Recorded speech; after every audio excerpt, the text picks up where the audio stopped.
بسم اللہ الرحمن الرحیم۔ خطبہ جمعہ بطرز سوال و جواب۔ خطبہ جمعہ فرمودہ 23 ستمبر 2022 بمقام مسجد مبارک اسلام آباد ٹلفرڈ سرے UK۔ سوال نمبر 1۔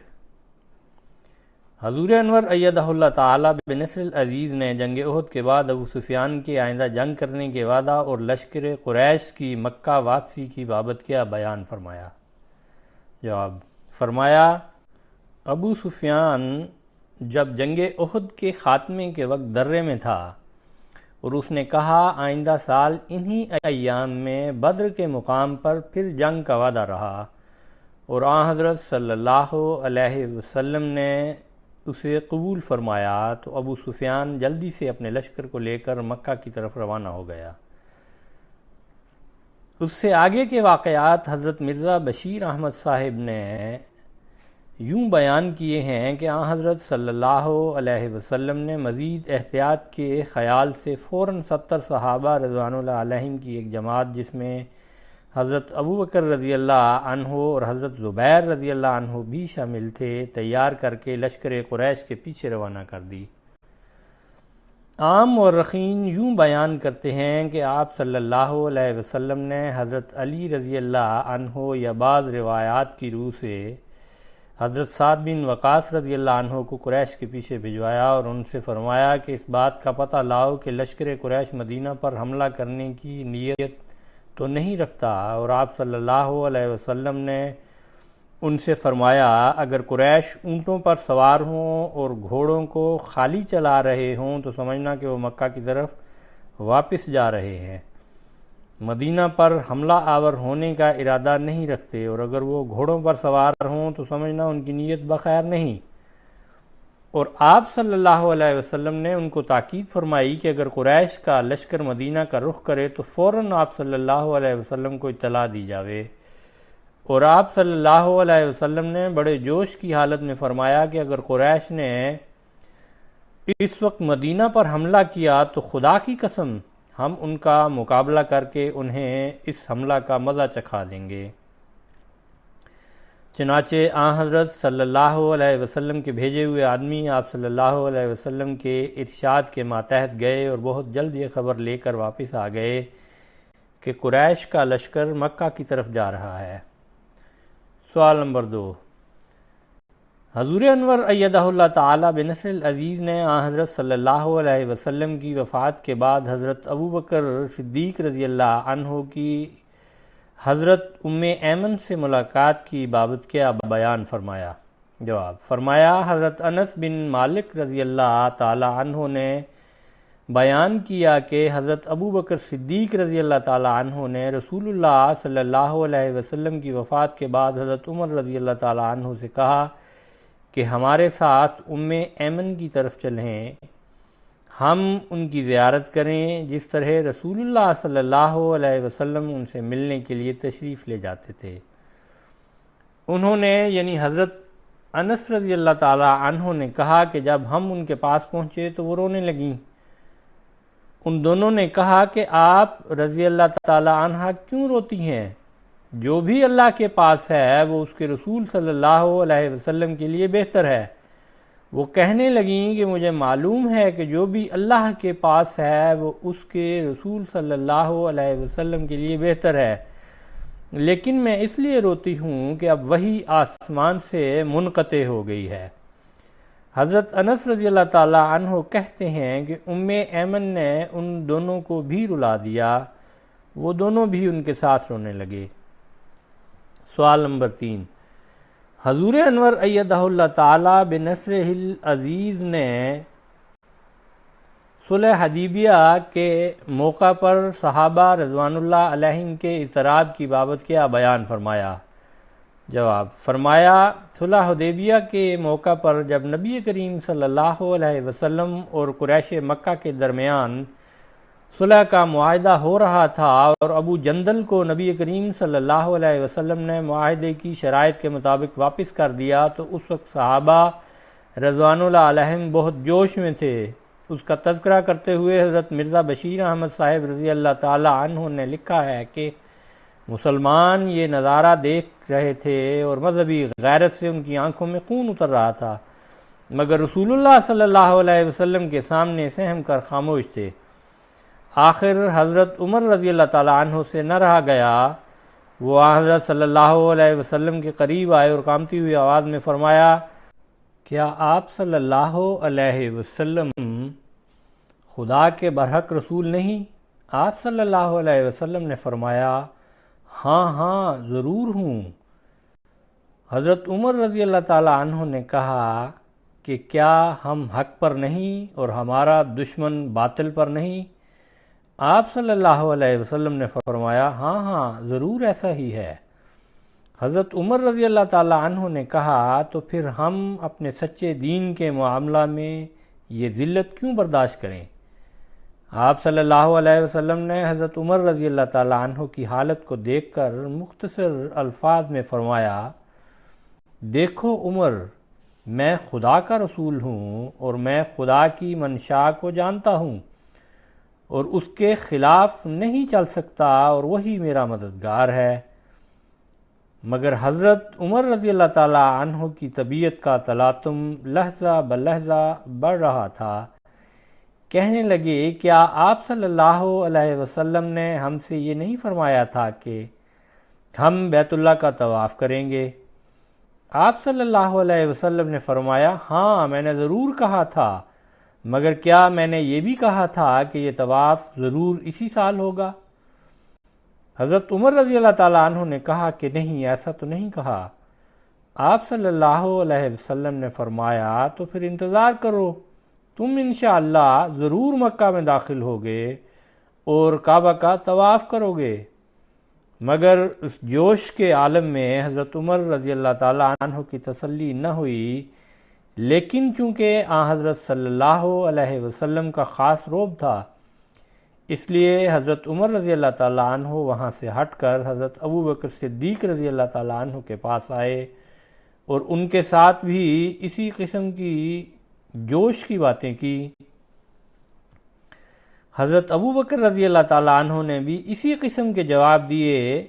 جو حضرت صلی اللہ علیہ وسلم نے دیے تھے، مگر ساتھ ہی حضرت ابو بکر صدیق رضی اللہ تعالیٰ عنہ نے نصیحت کے رنگ میں فرمایا، دیکھو عمر، سنبھل کر رہو اور رسول خدا کی رکاب پر جو ہاتھ تم نے رکھا ہے اسے ڈھیلا نہ ہونے دو، کیونکہ خدا کی قسم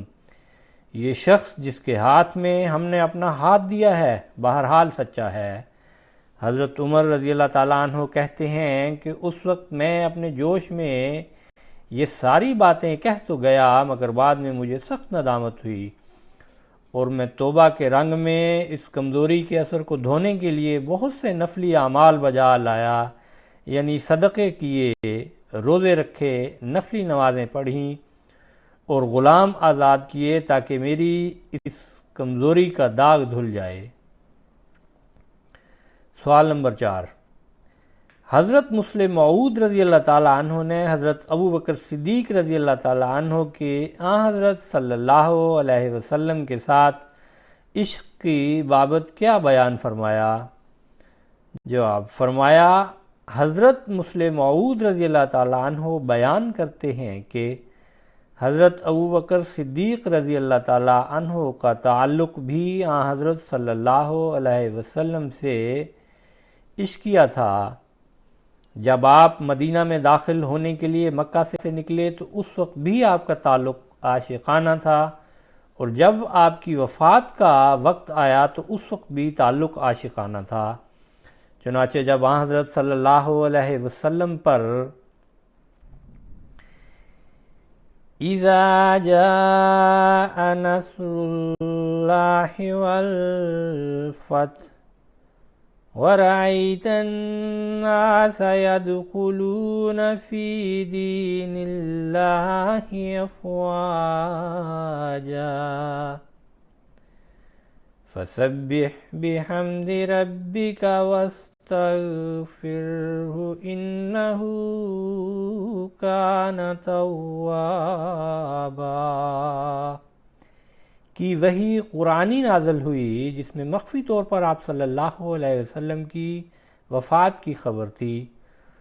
تو آپ صلی اللہ علیہ وسلم نے خطبہ پڑھا اور اس میں سورت کے نزول کا ذکر فرمایا، اور فرمایا اللہ تعالیٰ نے اپنے ایک بندہ کو اپنی رفاقت اور دنیاوی ترقیات میں سے ایک کے انتخاب کی اجازت دی، اور اس نے اللہ تعالیٰ کی رفاقت کو ترجیح دی۔ اس صورت کو سن کر سب صحابہ رضوان اللہ علیہم کے چہرے خوشی سے تمتما اٹھے، اور سب اللہ تعالیٰ کی تکبیر کرنے لگے اور کہنے لگے کہ الحمدللہ، اب یہ دن آ رہا ہے، مگر جس وقت باقی سب لوگ خوش تھے، حضرت ابو بکر صدیق رضی اللہ تعالیٰ عنہ کی چیخیں نکل گئیں، اور آپ رضی اللہ تعالیٰ عنہ بےتاب ہو کر رو پڑے، اور آپ رضی اللہ تعالیٰ عنہ نے کہا یا رسول اللہ صلی اللہ علیہ وسلم، آپ پر ہمارے ماں باپ اور بیوی بچے سب قربان ہوں، آپ صلی اللہ علیہ وسلم کے لیے ہم ہر چیز قربان کرنے کے لیے تیار ہیں۔ گویا جس طرح کسی عزیز کے بیمار ہونے پر بکرا ذبح کیا جاتا ہے، اسی طرح حضرت ابو بکر صدیق رضی اللہ تعالیٰ عنہ نے اپنی اور اپنے سب عزیزوں کی قربانیاں حضرت صلی اللہ علیہ وسلم کے لیے پیش کی۔ آپ رضی اللہ تعالیٰ عنہ کے رونے کو دیکھ کر اور اس بات کو سن کر بعض صحابہ رضوان اللہ علیہم نے کہا، دیکھو اس بڈھے کو کیا ہو گیا ہے، اللہ تعالیٰ نے کسی بندہ کو اختیار دیا ہے کہ خواہ وہ رفاقت کو پسند کرے یا دنیاوی ترقی کو، اور اس نے رفاقت کو پسند کیا، یہ کیوں رو رہا ہے؟ اس جگہ جو اسلام کی فتوحات کا وعدہ پیش کیا جا رہا ہے، حتیٰ کہ حضرت عمر رضی اللہ تعالیٰ عنہ جیسے جلیل القدر صحابی نے بھی اس کا اظہار حیرت کیا، رسول کریم صلی اللہ علیہ وسلم نے لوگوں کے اس استعجاب کو محسوس کیا،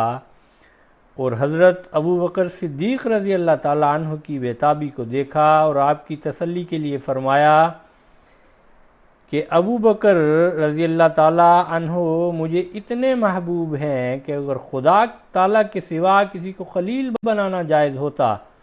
تو میں ان کو خلیل بناتا۔ پھر آگے فرمایا مگر اب بھی یہ میرے دوست اور صحابی ہیں۔ پھر فرمایا کہ میں حکم دیتا ہوں کہ آج سے سب لوگوں کے گھروں کی کھڑکیاں جو مسجد میں کھلتی ہیں بند کر دی جائیں، سوائے ابو بکر کی کھڑکی کے، اور اس طرح آپ کے عشق کی حضرت صلی اللہ علیہ وسلم نے داد دی، کیونکہ یہ عشق کامل تھا جس نے حضرت ابو بکر صدیق رضی اللہ تعالیٰ عنہ کو بتا دیا کہ اس فتح و نصرت کی خبر کے پیچھے حضرت صلی اللہ علیہ وسلم کی وفات کی خبر ہے،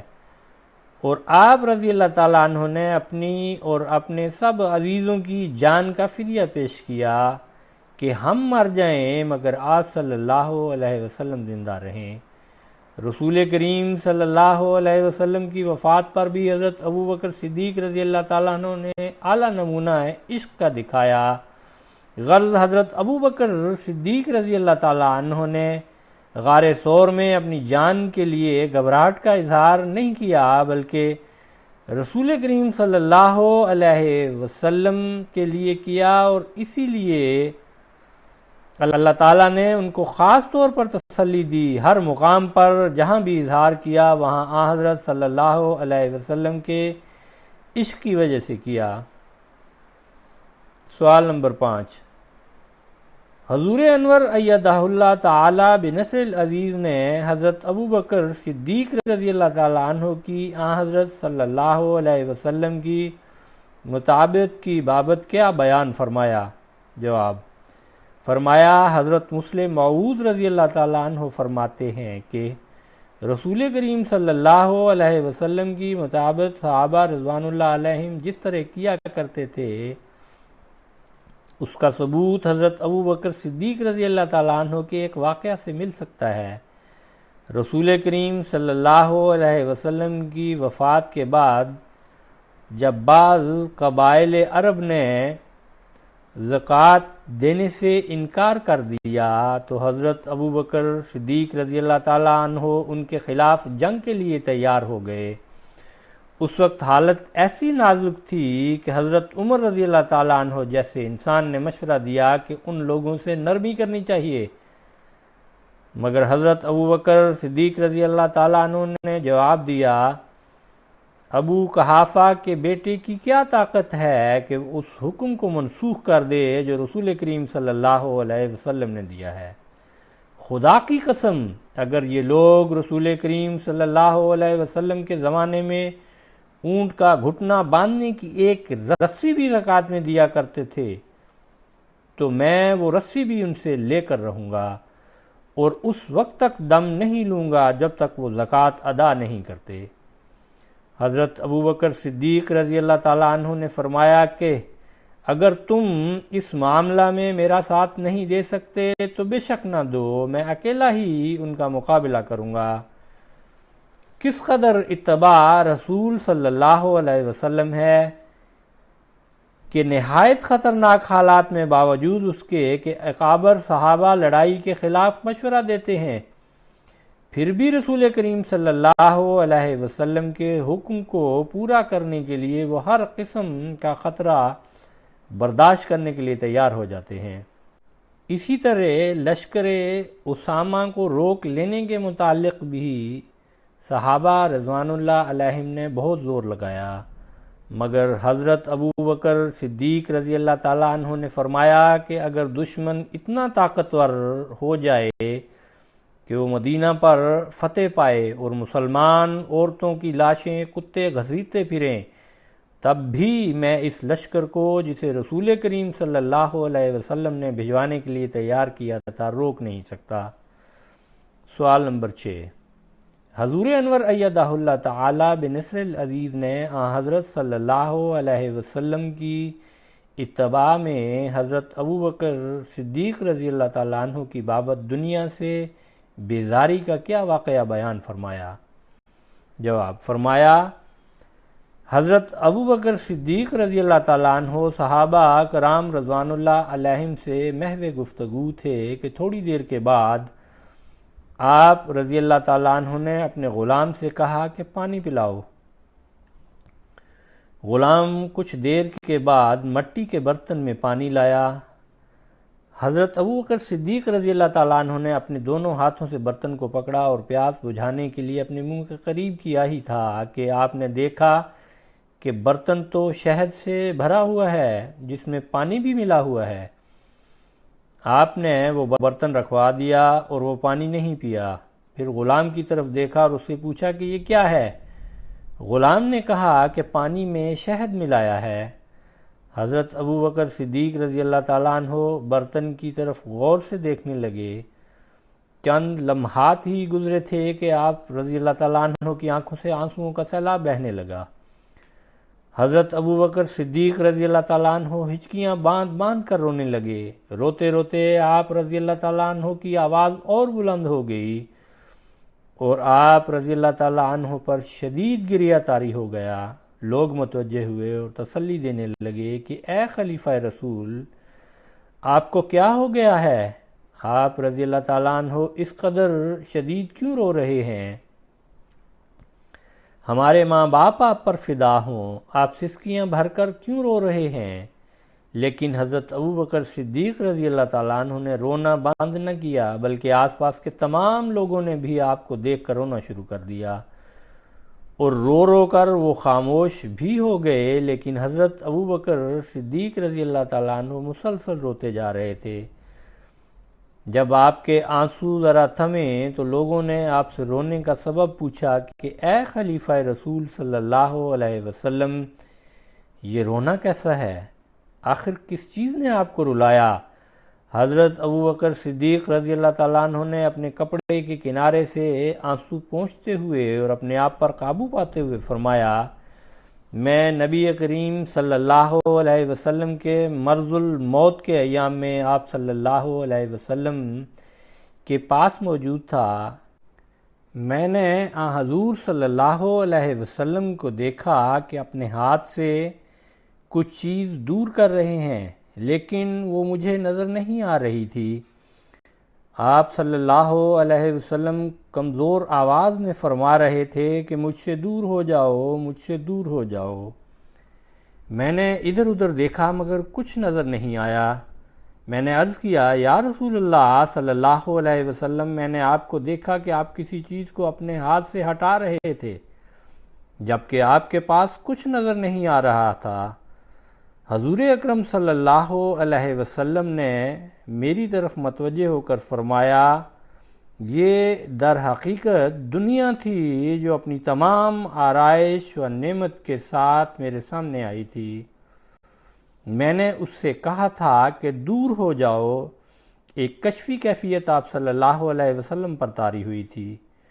پس وہ یہ کہتی ہوئی دور ہو گئی کہ اگر آپ صلی اللہ علیہ وسلم نے مجھ سے چھٹکارا پا لیا تو کیا ہوا؟ جو لوگ آپ صلی اللہ علیہ وسلم کے بعد آئیں گے وہ مجھ سے کبھی نہیں بچ سکیں گے۔ حضرت ابوبکر صدیق رضی اللہ تعالی عنہ نے پریشانی میں اپنا سر ہلایا اور غمزدہ آواز میں فرمایا، لوگو، مجھے بھی اس شہد سے ملے پانی کی وجہ سے ڈر لاحق ہوا کہ کہیں اس دنیا نے مجھے آ گھیرا نہ ہو، اس لیے میں سسکیاں بھر کر رویا۔ آواز شعیب خالد۔